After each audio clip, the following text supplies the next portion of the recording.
Vibrasi Dayango, antara getar semesta dan bisikan jiwa. Oleh Mansur Martam, penyuluh agama Islam. Ada suara yang tidak terdengar telinga, tapi didengar oleh sukma. Ada gerak yang tak teratur menurut logika, namun berpola dalam harmoni semesta. Maka, Dayango, bagi sebagian orang, hanyalah ritual purba. Namun bagi mata batin yang jernih, ia adalah seutas benang yang menjahit hubungan manusia dengan alam, roh, dan asal-muasal keberadaan.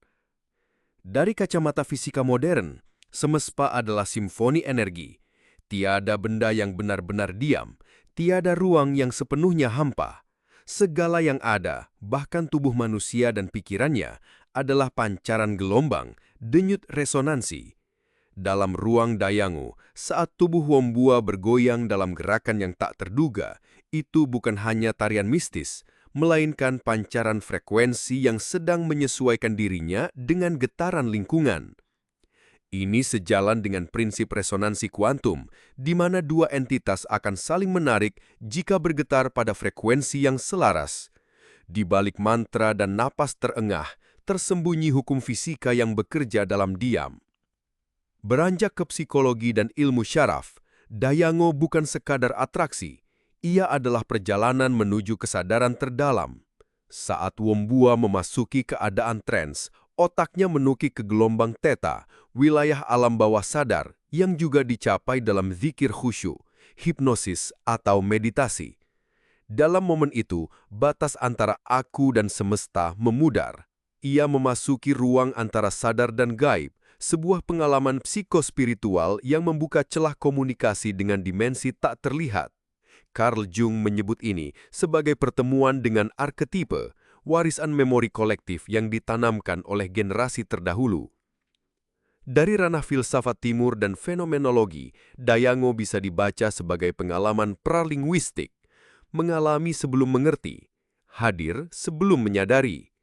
Dalam istilah Martin Heidegger, ini adalah bentuk being thrown ke dalam dunia, di mana manusia tidak hanya hidup, tetapi dihidupkan oleh dunia sekitarnya. Tak jauh beda dengan konsep Tao, di mana manusia tidak mengatur alam, tetapi menari bersama iramanya. Maka gerak tubuh Wombua bukan hanya ekspresi, tapi adalah jawaban. Bukan hanya upaya memahami, melainkan ikut dalam kehendak kosmis yang halus dan tak terucap. Antropologi dan semiotika budaya kemudian membaca Dayango sebagai kode warisan peradaban, semacam arsip hidup dari zaman purba. Gerakan, warna, suara, dan bunyi dalam Dayango adalah simbol-simbol yang menyimpan makna ekospiritual, cara manusia dulu menjaga keseimbangan antara hidup, alam, dan roh penjaga. Dalam bahasa antropolog Victor Turner, ini adalah bentuk komunitas spiritual, tempat realitas material dan spiritual bersatu tanpa sekat. Namun semua keindahan ini, dalam kacamata tasawuf dan tauhid, adalah fana belaka jika tak ditujukan kepada Al-Haq. Sebab getar tubuh tanpa zikir, mantra tanpa nama Allah, adalah bunyi kosong. Dalam Islam, segala vibrasi harus berujung pada la ilaha illallah. Zikir adalah getaran ilahiyah yang membersihkan jiwa dan mengangkatnya ke makom ruhani yang tinggi. Maka jika Dayango ingin bernafas dalam Islam, ia harus disaring, disucikan, diarahkan. Bukan dibunuh, tetapi dituntun, agar setiap tarian bukan lagi upaya merayu roh, melainkan jadi gerak pujian kepada Sang Maha Roh. Kesimpulan, Dayango dalam bingkai ilmu pengetahuan bukanlah sekadar ritual purba, melainkan pancaran dari kerinduan manusia terhadap harmoni. Ia selaras dengan fisika kuantum, bertaut dengan psikologi transpersonal, bersambung dengan filsafat timur, dan berakar dalam antropologi spiritual.